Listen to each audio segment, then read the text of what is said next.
Welcome back once again. एक दफा फिर आपको वेलकम करेंगे अपने प्रोग्राम वेकअप पाकिस्तान में। जी हमारा ब्रेक पे जाने से पहले क्या बात हो रही थी? बजट के हवाले से ही यासिर बात कर रहे थे और Exactly. हमारे साथ गेस्ट मौजूद थे। अब पैनल पे थोड़ी सी चेंजेस है यासिर, गेस्ट को इनवाइट कीजिए। गेस्ट हमारे साथ हैं जुनैदुर रहमान साहब यहाँ पर मौजूद हैं, senior Sir, vice chairman welcome. हैं towel manufacturing association of Pakistan के। उनको हम वेलकम करेंगे। जुनैद साहब, Welcome, thank you sir. So very much, आपका बहुत शुक्रिया प्रोग्राम में वक्त देने के लिए। जुनैद साहब से मुख्तलिफ हवालों से गुफ्तगू होगी, इकानमी के हवाले से आपका एक बड़ा वसी तजर्बा है, खासतौर पर इकनॉमिक अफेयर्स के ऊपर बात करने का, और इंशाल्लाह आज मौका ऐसा है कि इसके ऊपर बड़ी डिटेल डिस्कशन होगी। उनके साथ तशरीफ़ फरमाए जनाब उबैद शाह साहब, एक जानी पहचानी शख्सियत हैं और बहुत सारे मामलों पर उनसे गुफ्तगू रहती है। मुल्क के सियासी नौइयत के मामलों हों, मौशी मामलों हों या दीगर मसाइल हों, उसके ऊपर बड़ी तफसील से और बड़ी खुलकर गुफ्तगू करते हैं। शाह साहब को आज सुबह के वक्त मदू का रखा है, उनको मैं खुश आमदीद कहूँगा। शाह साहब बहुत शुक्रिया, बड़ी नवाजिश आपके प्रोग्राम में वक्त देने के लिए। जुनैद साहब, सबसे पहले स्पीकिंग ऑफ बजट, क्या ख्याल आता है दिमाग में? और अभी कुछ देर पहले हम ये डिस्कस कर रहे थे कि एक्सपेक्टेशंस हमेशा हाई होती हैं, बट गवर्नमेंट हमारी कभी ऐसा लगता नहीं है कि इस पोजीशन में हो कुछ डिलीवर कर सके। अब लोग जो डिलीवरेंस को समझते हैं वो ये समझते हैं कि उनको ईज़ ऑफ डूइंग बिजनेस मिले, उनको टैक्सेस के अंदर रिलैक्सेशन मिले, कंट्री सेल्फ सफिशिएंट हो, आपके लॉसेस को आप कम से कम कर सके। मगर इसमें एक इम्बैलेंस नज़र आता है, बैलेंस कहीं पे हमें नज़र नहीं आता। और अनफॉर्चुनेटली कहने दीजिए कि कोई भी आपकी हुकूमत हो, चाहे कैपिटलिस्ट हो, चाहे लेबर पार्टी हो या कोई भी हो, एड्रेस करने में मुकम्मल तौर पर नाकाम रहते हैं। ऐसा क्यों है? Why? Thank you for the opportunity, आपने मौका दिया बात करने का। देखें, आपकी बात जो आपका सवाल है वो पर्टिनेंट है, और उसका सही जवाब देने के लिए थोड़ा सा बैकग्राउंड में जाना पड़ेगा। देखें, लाइक 2 से 3 साल पहले हम कोई भी पॉलिटिकल फोर्स हो, मेरे रिस्पेक्टिव पॉलिसी की बात कर रहे हैं, तकरीबन जो पोजीशन थी वो जो ग्रॉस इंडिकेटर्स होते हैं आपके इकोनॉमिक के, जैसे कि आपका रुपी अंडर प्रेशर होता है था, आपकी इन्फ्लेशन वाज वेरी हाई, अच्छा, प्लस डेफिसिट्स वर high, budget deficits, trade deficits very high. तो ये तमाम ऐसे इंडिकेटर्स होते हैं जो कि मैक्रो इंडिकेटर्स कहलाते हैं। अच्छा, ये इनकी हालत कोई इतनी अच्छी नहीं थी जो है, और उसके मुख्तलिफ रीजन्स थे, बहुत लंबी बात हो जाएगी, but they were not in a very stable condition. अच्छा, अब अनफॉर्चुनेटली कह लें या ये कह लें कि with due course of time कुछ हार्ड स्टेप्स लिए गए, कुछ स्टर्न मेजर्स लिए गए ताकि इन मैक्रो इंडिकेटर्स को कंट्रोल किया जाए। इसमें तकरीबन 1.5 से 2 साल का अरसा लगा है। अच्छा, हमारा रुपी जो है वो एक ऐसी आप कह रहे इंडिकेटर है कि जैसे ही हमारा रुपी हमारा करेंसी वैल्यू होता है तो हमारे पास इन्फ्लेशन का एक फ्लड आ जाता है। तो सबसे पहले जरूरी ये था कि हम रुपी की डिवैल्यूएशन को रोकें, ताकि हमारी, बिकॉज हमारी इकोनॉमी अनफॉर्चुनेटली वो इंपोर्ट से लिंक है, इंपोर्ट डोमिनेटेड है, मेजॉरिटी इज इंपोर्ट, हमारी रॉ मटेरियल्स भी इंपोर्ट होते हैं बहुत सारे, कंजम्पशन इकोनॉमी है। So it was very important to stabilize the rupee. तो जो फॉर्चुनेटली आप देख रहे हैं 2 साल से रुपी स्टेबलाइज हुआ, जिसकी वजह से हमारी इन्फ्लेशन थोड़ी सी आपके लिए आहिस्ता आहिस्ता कंट्रोल में आनी शुरू हुई। सेकेंडली, उसके साथ साथ जब इन्फ्लेशन कंट्रोल हुई, जब ज़ाहिर है और चीज़ें किस तरह उसका इफेक्ट आया, बेहतर पॉजिटिव इफेक्ट आया, तो trade deficit, sorry budget deficit और फिजिकल डेफिसिट पे भी उसका पॉजिटिव असर आना शुरू हुआ। अच्छा, गोइंग फॉरवर्ड, अब असल चीज़ ये कि जो आपका सवाल के क्या हम वो रिलीफ, जो the big question is now, जो आपका भी सवाल है कि क्या वो जो रिलीफ हमें, जो हमें एक आप कह लें एक सॉर्ट ऑफ सक्सेस मिली इन द मैक्रो इंडिकेटर्स, मजमूई मामलात में, क्या वो ट्रिकल डाउन इफेक्ट हो रहा है इन दी इकोनॉमी, एंड जो कि सही मानों में लोगों को या इंडस्ट्री को या इकोनॉमी को फायदा हो रहा है? तो देखें, ये फिर again it's a question of a little odd timing कि the moment this was supposed to be triggered out, we went into the world war, into the war, जो अभी आप देख रहे हैं, जो ईरान वॉर हुई है, जिसकी वजह से सबसे ज्यादा इम्पैक्ट जो है वो हमारे इंपोर्ट बिल पे आया ऑफ द फ्यूल।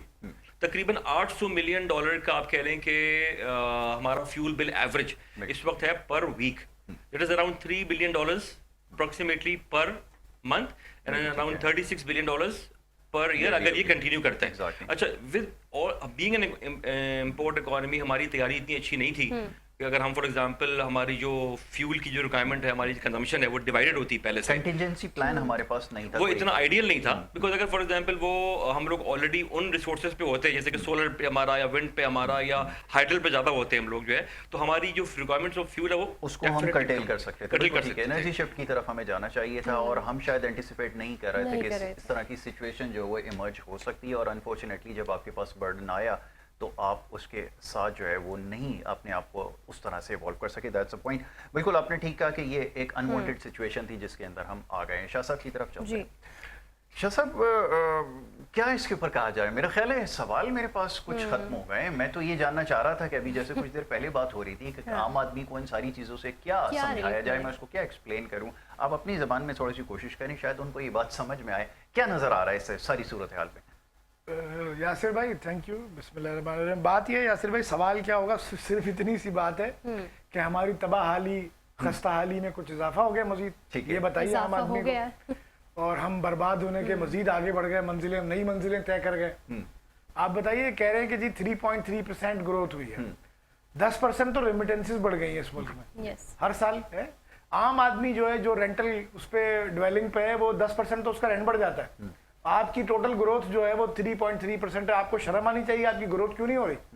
6.5% कॉटन कम पैदा हुई है इस साल। कौन सी जंग वंग, हमने तो कमा लिया जंग में, धंधा किया। ये गवर्नमेंट तो फायदे में है जंग से। इन्होंने 1300 अरब रुपए के लेवीज क्रिएट कर लिए हैं, ये पेट्रोलियम डेवलपमेंट लेवी। ये रिलाय करने लग गए, उसको एक इनकम समझने लगे, सोर्स का मेजर सोर्स बन गया।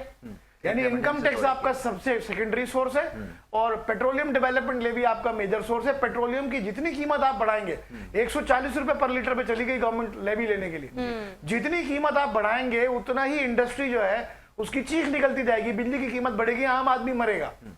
आप पेट्रोलियम को कमाने का धंधा समझ रहे हैं कि भाई पेट्रोलियम से अच्छा पैसा आ जाता है। अच्छा, पेट्रोलियम का लेवी जो होता है वो डिविजिबल पूल में भी नहीं जाता, सुबह उसमें से हिस्सा नहीं मांगते। तो अगर यार सबसे अच्छा रास्ता यही है, पेट्रोलियम पे पैसे जमा कर लो, रोज कैश आ जाते, मोटरसाइकिल वाला भी डलवाएगा, वो भी दे जाएगा। मगर आपको ये एहसास नहीं हो रहा कि पेट्रोलियम पर पैसे कमाने से इकोनॉमी लेटती जा रही है, मरती जा रही है, बर्बाद होती जा रही है। लोगों को अगर आप कारोबार करने के लिए साजगार माहौल नहीं देंगे तो लोग टैक्स कहां से देंगे? लार्ज स्केल मैन्युफैक्चरिंग को कहते हैं कुछ ग्रोथ हुई है, क्या हुई है? गाड़ी ऑटोमोबाइल में और पेट्रोलियम में, दूसरा कोई सेक्टर ही नहीं जिसमें ग्रोथ हुई हो। बल्कि एग्रीकल्चर जो आपकी बैकबोन है, जिससे इतना बड़ा वर्कफोर्स आपका इंगेज है, उसको तो डेफिसिट हो गया आपको। ठीक, अब तो सर्विसेज सेक्टर है। सर्विसेज सेक्टर कुछ प्रोड्यूस थोड़ी करता है। चले ठीक है, कुछ टैक्सेस देता है, कुछ लोगों को इंगेज करता है वर्कफोर्स को, लेकिन आपकी मेन सोर्सेज टैक्स की क्या है? देखिए, मैं टैक्स के बारे में एक अर्ज करूंगा कि टैक्स को जो रेवेन्यू कहते हैं कि जी इतना रेवेन्यू के लफ्ज पे शर्म आनी चाहिए। अगर कोई इस्लामी फलाही रियासत अगर जबान की हद तक भी है तो शर्माना चाहिए। रेवेन्यू क्या होता है? आप लोगों से कमा रहे। हजरत उमर बिन अब्दुल अजीज का एक वाक़या, जिन्हें हम खलीफा पांचवा कहते हैं, खामिस कहते हैं, कि ये इस्लाम में खलीफा राशिदीन में शुमार करते हैं, हालांकि बड़ा गैप है उनकी कंटिन्यूटी में। उनसे कहा गया कि इतना इतना जो है ना टैक्स लगा के इतना, तो उन्होंने तारीखी उनका जुमला है कि भाई मैं कोई टैक्स कलेक्टर थोड़ी हूँ, हमारा काम टैक्स कलेक्शन, हम या ये बैठे में जमा करने के लिए, हमारा काम है दीन नाफिज करना और लोगों को तहफ़्फ़ुज़ देना अपनी जिंदगियों में दीन की। तो हम वो तो एक आइडियल बात है, लेकिन मेरा कहने का मकसद एक फिलॉसफी तो एक है ना कि आप क्या जान लेके कहते हैं इतना टारगेट हमारा अगले साल का हदफ इतना, तो जूस निकाल के ले लेंगे, टारगेट पूरा करना है। इसको बैंक समझा हुआ है, स्टाफ का तनख्वाह नहीं मिलेगी अगर मजीद डिपॉजिट नहीं आया इस दफा, वो बेचारे रो रो के लोगों को फोन करें, सर पैसा डाल दिया अकाउंट में, सर क्लोजिंग है, सर खुदा का वास्ता नौकरी चली जाएगी। आपने मुल्क को क्या बनाया हुआ? क्या इस मेंटेलिटी से मुल्क चलते हैं, दुनिया में चल रहे हैं? शाह साहब, करेगा कौन? फिर सवाल ये पैदा होता है। ये तो सारी चीज़ें हमारे इल्म में, आपने बिल्कुल ठीक कहा कि नाम आप चाहे उसका कोई भी कर दें, जैसे आपने एक नई फॉर्म मुतारिफ करवाई है इस्लामिक बैंकिंग की, बहस लंबी हो जाएगी, लेकिन सवाल ये पैदा होता है फिर किया जाए, रास्ता क्या है? अब आप बाहर से लाते रहें, बैंकर्स को लाएं, पॉलिसी मेकिंग करें शॉर्ट टर्म की, मुख्तसर वक्त में, आज 6 महीने 8 महीने के मामला निकाल दो, उसके बाद देखी जाएगी जो होगा। कल्चर को कैसे चेंज करेंगे? सर देखिए, चेंज करने के काबिल कहाँ रहेंगे अगर कोई समझेगा नहीं। आप मुझे बताएं, 2024 के जून की फिगर में देता हूँ। आप 2024 में इलेक्शंस हुए ना, फरवरी में, जून के पहले क्वार्टर के एंड पे पाकिस्तान पर कर्जा 67,000 बिलियन था। ठीक है, ऐसा ही है। अच्छा, 67,000 बिलियन इस वक्त, आज इस जून में पाकिस्तान पर कर्जा 77,000 बिलियन है। ठीक है, वो कहेंगे, आप उनसे पूछेंगे, वो लोगों को घुमाएंगे, पागल बनाएंगे, सब यहाँ नाक से खाना खाते हैं, जी हमने इतना लिया तो इतना भर भी दिया तो इतना यूं कर दिया, तो आप कर्ज लेके ही कर्ज दिए चले जा रहे हैं और आपके खर्चे कम नहीं हो रहे, आपकी अय्याशियां कम नहीं हो रही। 17 अरब डॉलर IMF ने कहा है, जो आपका लैंडर है उसको आप डिनाई नहीं कर सकते, उसमें झूठ की कोई गुंजाइश नहीं है। 17 अरब डॉलर सालाना की मराहत मिलती है लोगों को इस मुल्क में। जो मर रहा है मुल्क, लेट गया, घसीट रहा है, पेट के बल चल रहा है। 17 अरब डॉलर की अशराफिया की इंसेंटिव्स हैं, जिनमें बिजली के बिल माफ हैं, फ्री का पेट्रोल है, फिलिंग के दौरे हैं, मेडिकल्स हैं, फला है, ये है वो, जो कुछ भी है। एक आदमी के पास 6 मुलाजिम है सरकारी, 3 ड्राइवर उसकी नौकरी में है, तो ये सब कुछ लगा ले आप। 8 गाड़ी का काफिला चल रहा है एक मिनिस्टर के साथ, सब कुछ लगा ले, सबका पेट्रोल सरकार का। AC चला के दफ्तरों में छोड़ दिए, चलेंगे तो रात भर भी चल रहे हैं ऐसे। ये मराहत 17 अरब डॉलर्स की है बिल्कुल सालाना। शाह साहब, बजट में ये कहा गया है कि 60,000 कम से कम तनख्वाह होनी चाहिए सैलरी क्लास की, तो क्या आपको लगता है कि ये काफ़ी है? क्योंकि महंगाई भी तो बढ़ गई, अगर तनख्वाह ये बढ़ा रहे हैं और 60,000, कैन यू इमेजिन, उसमें ये अगर इनकी बात की जाए तो ये अपना एक दिन भी नहीं गुजार सकते सर। एक दिन, एक घंटा, 60,000 रुपए महीना। इस मुल्क के वजीर खजाना बैंकर हैं, इनको अलीब बे पता नहीं है, बैंक के डिपॉजिट लेना जानते हैं, पता खगनी है इनको। 1 करोड़ रुपए महीना शायद तनख्वाह ले रहे हैं, अभी क्या पता नहीं, सही पैकेजेस की तफसील भी नहीं, लेकिन आप कहें 1 घंटा गुजार लें 60,000 रुपए में, पॉसिबल 1 घंटा गुजार लें, इनका एक वक्त का खाना इससे ज्यादा का होगा।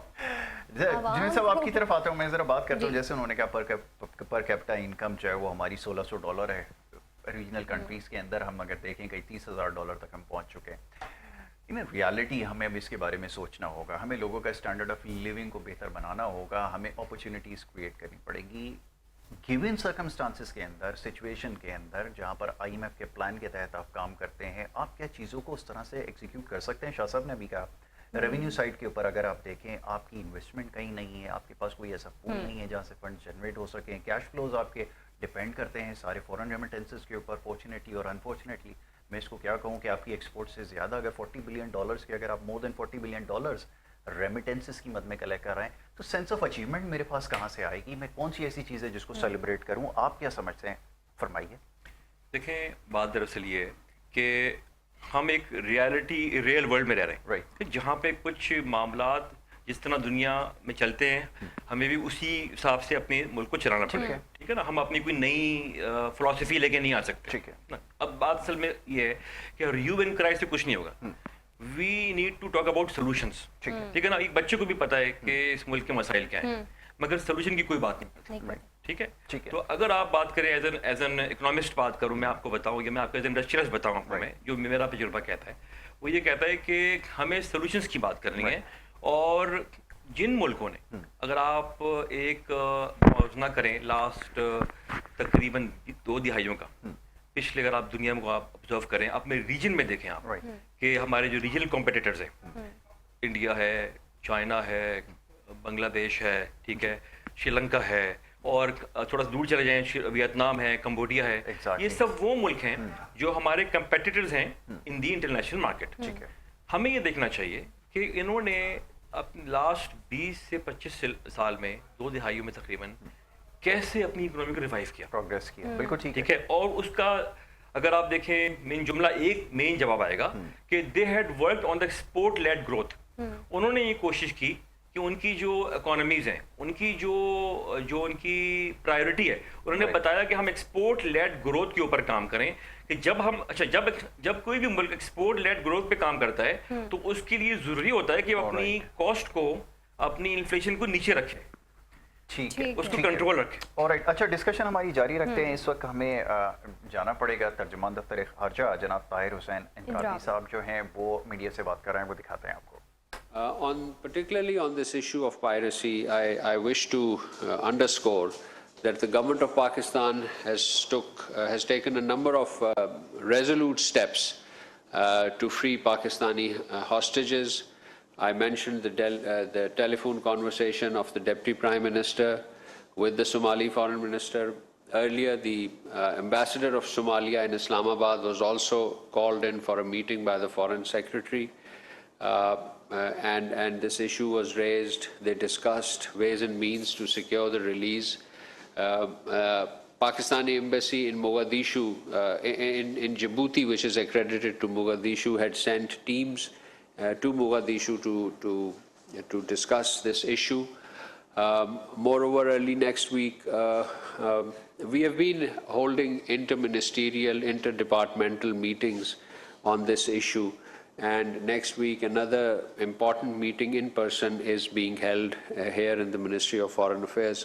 So this matter remains high on our priority. We feel for the individuals, we feel for the families, but this is a difficult situation. Operationally, it's challenging. These these captives are held in a part of Somalia, which is the semi-autonomous Puntland region. There are tribal societies. The pirates belong to a certain tribe. The ship owner belongs to a certain tribe. So these are the intricacies of the society in which this whole discussion is operating. So we urge patience, but of course, we feel for the relatives of these individuals. Moving on to Middle East and the standoff in the Gulf region, Pakistan remained deeply concerned at the situation in the region marked by recent escalation. We appeal to the parties to adhere to the understanding reached on the ceasefire, end hostilities to widen space for dialogue and diplomacy. Pakistan reaffirms its support for the peaceful resolution of all outstanding issues. We are of the view that diplomacy and dialogue should be the guiding principles for achieving negotiated settlement of all contentious issues in accordance with the rights and responsibilities of the relevant parties. Pakistani mediatory and facilitative efforts have endeavored to end hostilities, save lives, and give diplomacy a chance. उरज जी, बात हो रही थी इस break पे जाने से पहले जनाब हम बात कर रहे थे इकोनॉमी के हवाले से। जुनैद रहमान साहब यहाँ पे हमारे साथ मौजूद हैं। जुनैद साहब, एक्सपेक्टेशंस के हवाले से बात हो रही थी, कैसे सेटल करेंगे स्कोर्स को, कैसे सेटल करेंगे, दैट्स द क्वेश्चन। कि आप अभी जैसे बता रहे थे कि रीजन के अंदर और जो इकोनॉमीज़ हैं बड़ी तेज़ी से प्रोग्रेस किया, like Vietnam exports they are touching around $450 billion. I mean मुझे बड़े अनरियल लगते हैं। मैंने फर्स्ट टाइम जब लैंड किया वहाँ पे, जब मैंने सबसे पहले जो मेरा क्वेश्चन था मैंने उनसे यही पूछा था जो हमारे होस्ट थे कि यहाँ की एक्सपोर्ट्स कितनी है बैक इन 21, तो उन्होंने कहा उस वक्त भी जो है $280 बिलियन की एक्सपोर्ट थी। और मेरे लिए, मेरे ख्याल में उसके बाद कहने के लिए कुछ नहीं था।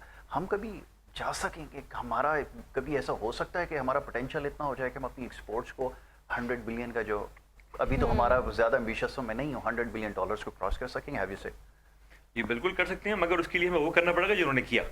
देखें, आपने आपकी वियतनाम की अभी की उनकी एक्सपोर्ट $400 बिलियन हैं। अगर हम चले जाएं बैक इन 1996, तो 96 में पाकिस्तान की एक्सपोर्ट थी $10.5 billion and they were at $10 billion.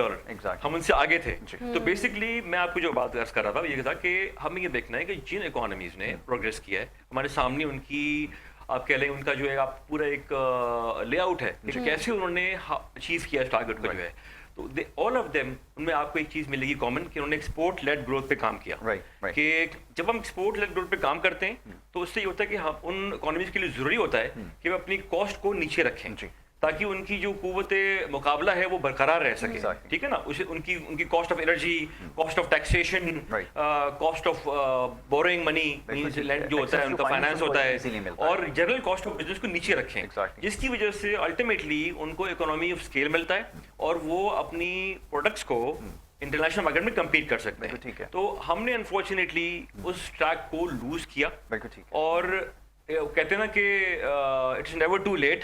और हमारे पास अगर देखा जाए तो बी वेरी ऑनेस्टली स्पीकिंग कोई ऑप्शन भी नहीं है। अगर हमने फॉर एग्जांपल आने वाले दिनों में इस बजट के अंदर मैं बहुत पुरुमीद हूँ, आई होप कि हमने बिजनेस कम्युनिटी ने और हम बहुत से प्रपोजल्स दिए हैं, मुझे उम्मीद है इंशाल्लाह कि उनको यकीनन कंसिडर किया जाएगा।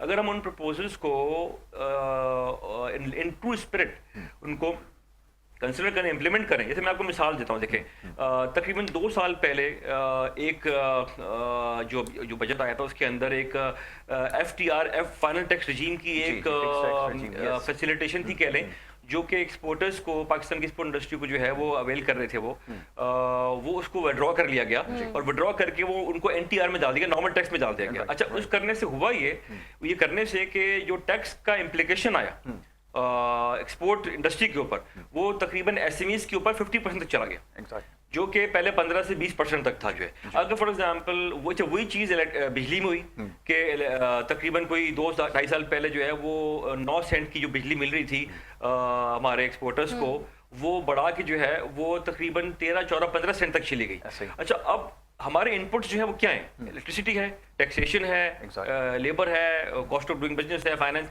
अगर हर चीज हमारी महंगी होगी दुनिया से, तो अल्टीमेटली एक बड़ी not rocket science, common sense की बात है कि हम महंगे होंगे जो है। तो I would say to sum it up इस क्वेश्चन को आपके कि हमारे लिए ये इनएविटेबल है कि अगर हमें ग्रो करना है और हमने अपनी इस पॉपुलेशन को, इसकी जो नीड्स को सस्टेन करना है, हमें देखना है कि हमारी जो आने वाली जनरेशंस हैं उनके लिए एम्प्लॉयमेंट हो, उनके लिए एक ब्राइट फ्यूचर हो, उनके लिए वो तमाम सहूलियत जिसकी आप बात कर रहे थे वो मौजूद हों। तो we have to go towards a Pakistan which is on working on export led growth and prioritising the export industry. And at least you have to have a plan कि जिसको आप एग्जीक्यूट कर सकें।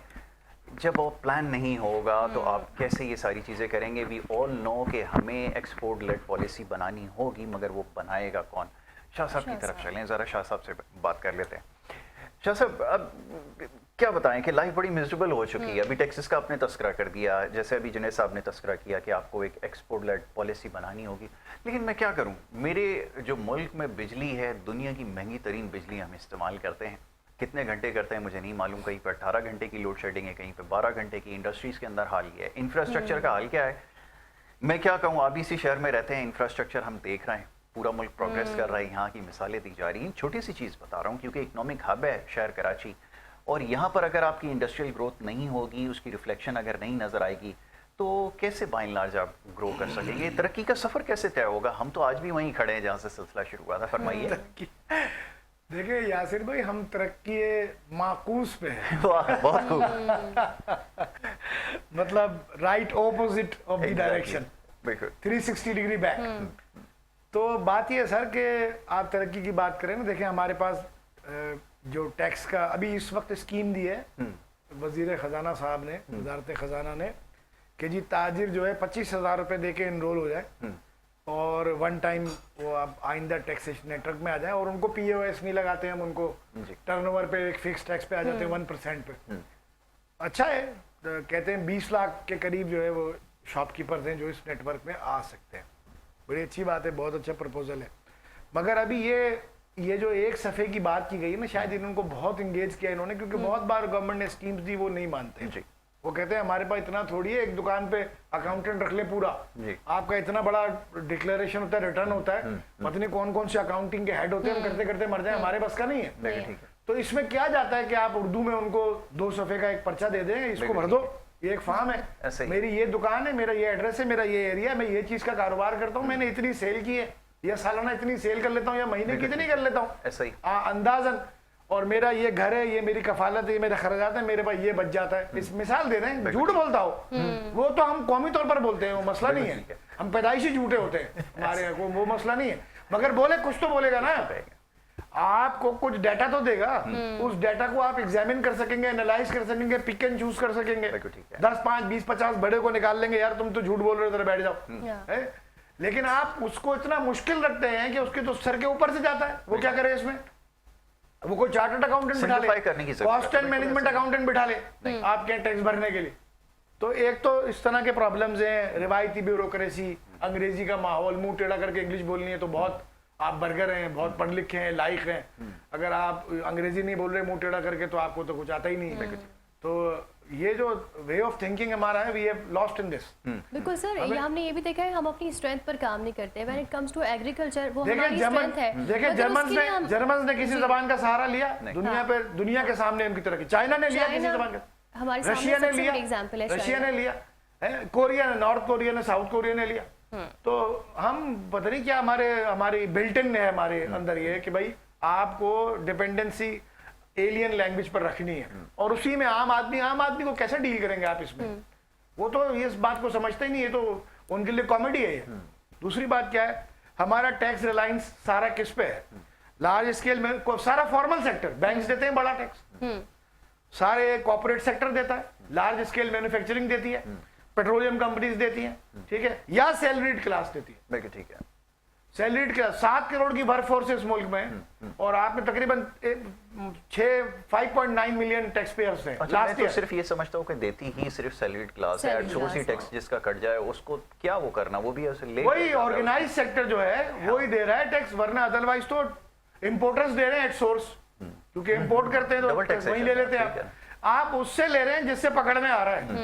बाकी जिससे सबसे बड़ा सेक्टर तो आपका जागीरदार वडेरा है, एग्रीकल्चर टैक्स है, उनसे नहीं लिया जाता। बिलियंस की आमदनी एग्रीकल्चर का, कितना बड़ा हमारा जीडीपी है एग्रीकल्चर का, लेकिन उसमें कोई टैक्स ही नहीं देता। किसी आप जाके किसी को पूछे तुम्हारा ये 800 एकड़ रखा है जिस पर तुम्हारी काश्तकारी चल रही है, ये फार्म है, आम लगे हैं, फला लगे, ये कर रहे हो, गंदुम जो भी चीज उगा रहे हो, इनकम टैक्स कितना भरा है? वो कहते हैं इनकम टैक्स किस बात का, हम तो आबियाना दे देते हैं, मारियाना दे देते हैं, ऊपर टैक्स देते हैं हम, फर्टिलाइजर के ऊपर टैक्स देते हैं हम। अरे भाई इनकम पे सब कुछ देके इनकम बची ना, उस पे भी टैक्स 50 करोड़ साल के कमाए ना, या 20 करोड़ या 2 करोड़ या 10 करोड़, तो आपने उसमें से 25 लाख दिए गवर्नमेंट को, बात तो उसकी हो रही है। पॉलिसी बनानी पड़ेगी ना शाह साहब। अभी चलें, आपने इसका तस्करा कर दिया, मैं एक क्वेश्चन हमेशा ये करता हूँ कि हमारे पास जो पॉलिसी होती है वो अर्बन इकोनॉमी की पॉलिसी होती है, रूरल इकोनॉमी की नहीं है।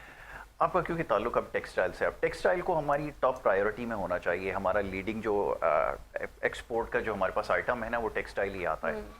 अब हमने उसको भी इतना ज़्यादा स्क्वीज़ कर दिया है क्योंकि पास्ट में हमारे पास कुछ अपॉर्चुनिटीज़ आई थी। आई रिमेंबर के कोविड के दिनों में आपके पास जब ऑर्डर्स आए थे, जब आपके पास एक इन्फ्लक्स आया, तो प्रॉब्लम ये हुआ कि आप अपॉर्चुनिटी को ग्रेस्प नहीं कर सके, कंपेटिटिव कर सकते थे प्राइसेस को, जैसे आपने बताया कि आपके पास उस वक्त चांस था, हमारे पास हम अपॉर्चुनिटी मिस कर जाते हैं। अभी भी क्या हमारे पास कोई अपॉर्चुनिटी रह गई है? कम्पीट तो हम नहीं कर पा रहे हैं। अगर हम यूरोप से और कोई अगर ईज ले लेते हैं या अमेरिकन अगर हमें और ज़्यादा एक्सेस अपनी मार्केट के अंदर दे दें, हम अपॉर्चुनिटी को ग्रेस्प कैसे करेंगे, मुझे ये समझाएं।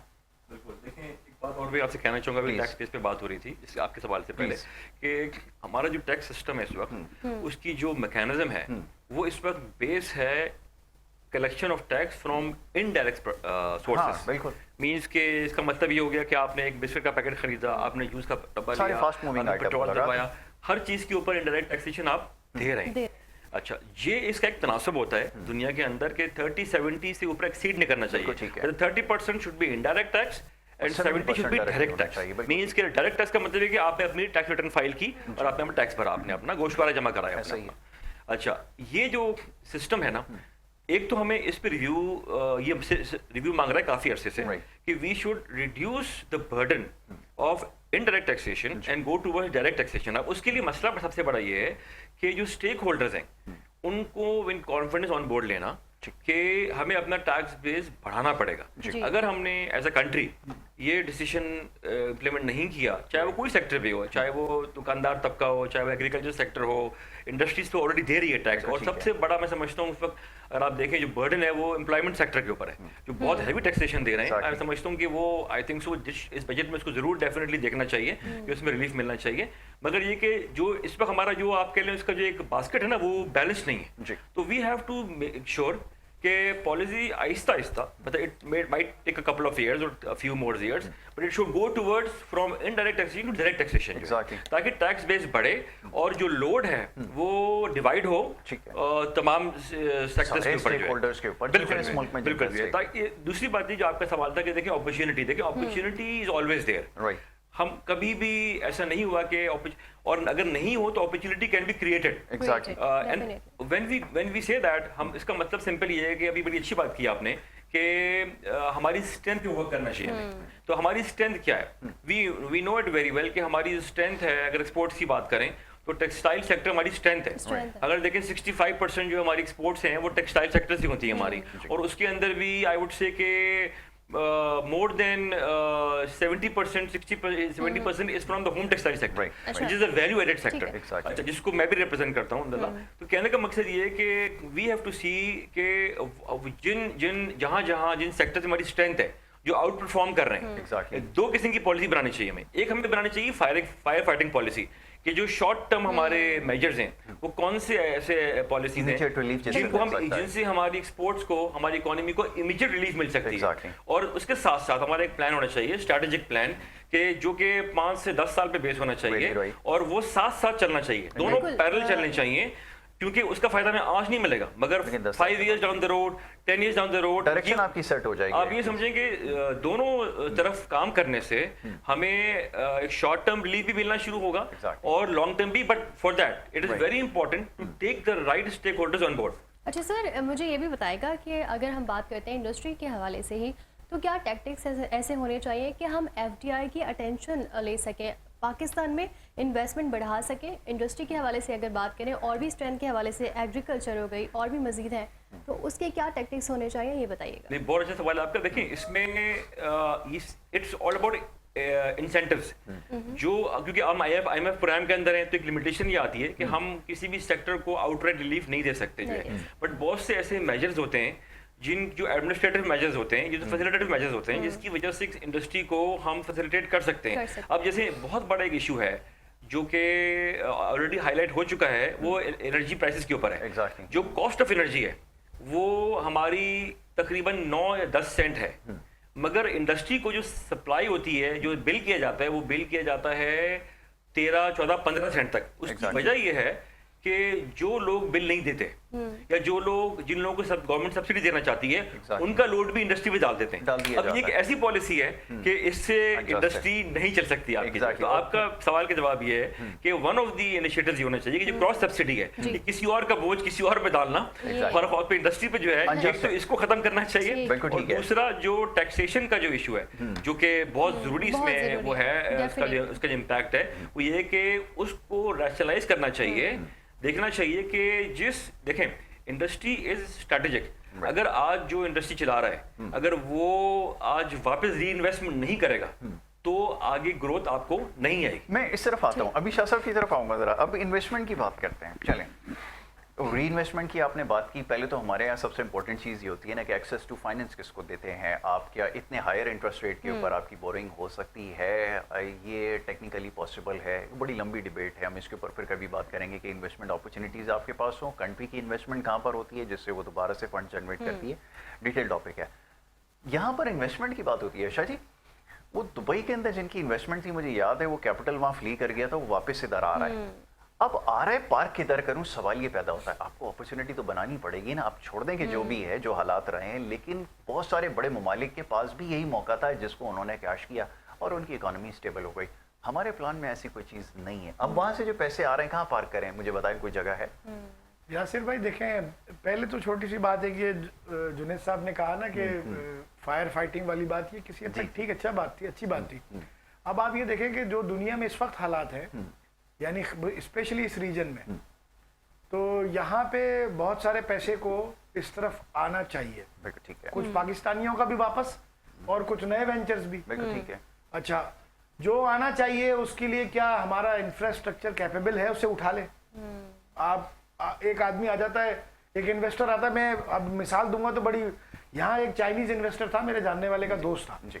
अच्छा, उसने कोरंगी में फैक्ट्री लगाई थी। आप यकीन करेंगे, आप पॉलिटिकल इकोनॉमिक्स में दीवार सर से मारेंगे कि ये बजाय इसके इन इकदाम के बगैर तो इकोनॉमी ग्रो नहीं कर सकती। एक उसको पुलिस की सिक्योरिटी थी, 2-3 पुलिस वाले साथ थे कि कहीं निशाना ना बन जाए। वो कहता था मैं बाल कटवाने जाना चाहता हूँ, ये पुलिस वाले बोलते हैं 50,000 रुपये खर्चा दो तो हम लेके चले बाल कटाने। बताएं, इन्वेस्टमेंट करेगा यहाँ कौन इन्वेस्टमेंट आप उसको ढूंढ के लाए जो यहाँ इन्वेस्टमेंट करेगा। आप मुझे बताएं, यहाँ इन्होंने SIFC बनाई, स्पेशल इन्वेस्टमेंट फैसिलिटेशन, फला ये वो, सारी फौज भर दी है उसमें। तो क्या दुनिया में वर्दी देख के इन्वेस्टमेंट करने आते लोग?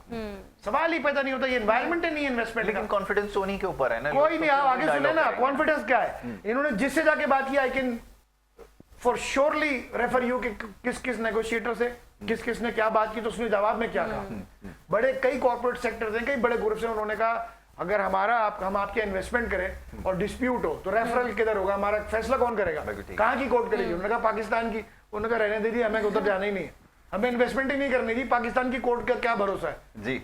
आप पॉलिटिकल इकोनॉमिक्स के सब्जेक्ट में जब आप उसको देखेंगे, एक मुल्क की मईशत को मुंतजिम करने के लिए, माशी बंदोबस्त के लिए करोड़ों लोगों के, आप ये जानेंगे कि बगैर पॉलिटिकल यानी विल के, स्टेबिलिटी के, ट्रांसपेरेंसी के, इकोनॉमिक इकदामात, इंसेंटिव्स की कोई हैसियत नहीं होती, इसका कोई रिजल्ट ही नहीं निकल सकता। ऑलराइट, आइए अच्छा, हमारे पास मेरे ख्याल वक्त खत्म है। वक्त खत्म हो गया। आखिरी जुमला अगर कहना चाहें तो आखिरी जुमला मैं कहूंगा, देखिए 3,000 अरब रुपए जो हम हजारों अरब रुपए यूं फेंक रहे हैं ना, हम बड़े दयालु हैं।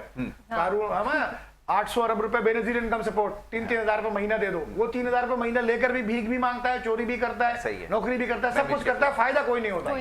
3,000 रुपए महीना दे दो, यहाँ पे लोगों की अरबों करोड़ों लोगों की चीखें निकल जाती है जिनसे पैसा लेते हो आप। ये जुल्म है, बंद करें, इसको कन्वर्ट करें, प्रोडक्टिव बनाएं। मैं ये नहीं कहता हूं बंद करें, सॉफ्ट लोन दें आप, नहीं आप इसको करें एजुकेशन से लिंक। 2.5 करोड़ बच्चा सड़क पे घूम रहा है, पढ़ाओगे तो पैसा मिलेगा। आप अपना बच्चा रजिस्टर कराओ सरकारी स्कूल में करीब में जाके। शहरों की तरफ सारा इन्फ्लक्स है, सारी आबादी शहरों में चली गई। वक्त मेरे पास खत्म हो गया, इसके ऊपर इंशाल्लाह फिर डिस्कशन हमारी होगी। जुनैद साहब थैंक यू। बस वक्त खत्म हो जाता है हमारा जब हम बात करें। सबसे बड़ी प्रॉब्लम है। शाह साहब थैंक यू सो मच, बहुत शुक्रिया। दोनों मेहमानों का बहुत शुक्रिया जनाब। ये हमारी डिस्कशन रही है। वेल, कल इंशाल्लाह बजट जब अनाउंस होगा तो उसके ऊपर यही डिस्कशन होगी, यही मेहमान होंगे और सारे मामला यही डिस्कस होंगे जैसे पहले भी होते रहे हैं। चैनल 5 न्यूज़ के ऊपर हमारी कोशिश होगी कि इंशाल्लाह एक्सक्लूसिव आपके लिए ट्रांसमिशन ऑफ प्रोग्राम्स लेकर आएँ। इसके हवाले से आज से ये सिलसिला बाकायदा शुरू हो जाएगा और इंशाल्लाह आने वाले वक्त में हम जो इकोनॉमिक सर्वे रिपोर्ट आ रही है उस पर डिटेल डिस्कशन करेंगे। प्लीज हैव योर से। ठीक है, बिल्कुल। आज हमने जो भी गुफ्तगू की बजट के हवाले से और भी अहम इशूज़ हमने उठाए और इस पे बड़े अच्छे गेस्ट ने हमें जवाबात दिए और ये बेहतर है हमारे लिए। इन टॉपिक्स पे बात करना बहुत ज़रूरी है और आगे के लिए भी बहुत अच्छा है और बहुत अच्छी गुफ्तगू रही। मेहमानों का बहुत शुक्रिया और कल फिर एक और प्रोग्राम के साथ हाजिर होंगे। देखते रहिए 5 न्यूज़।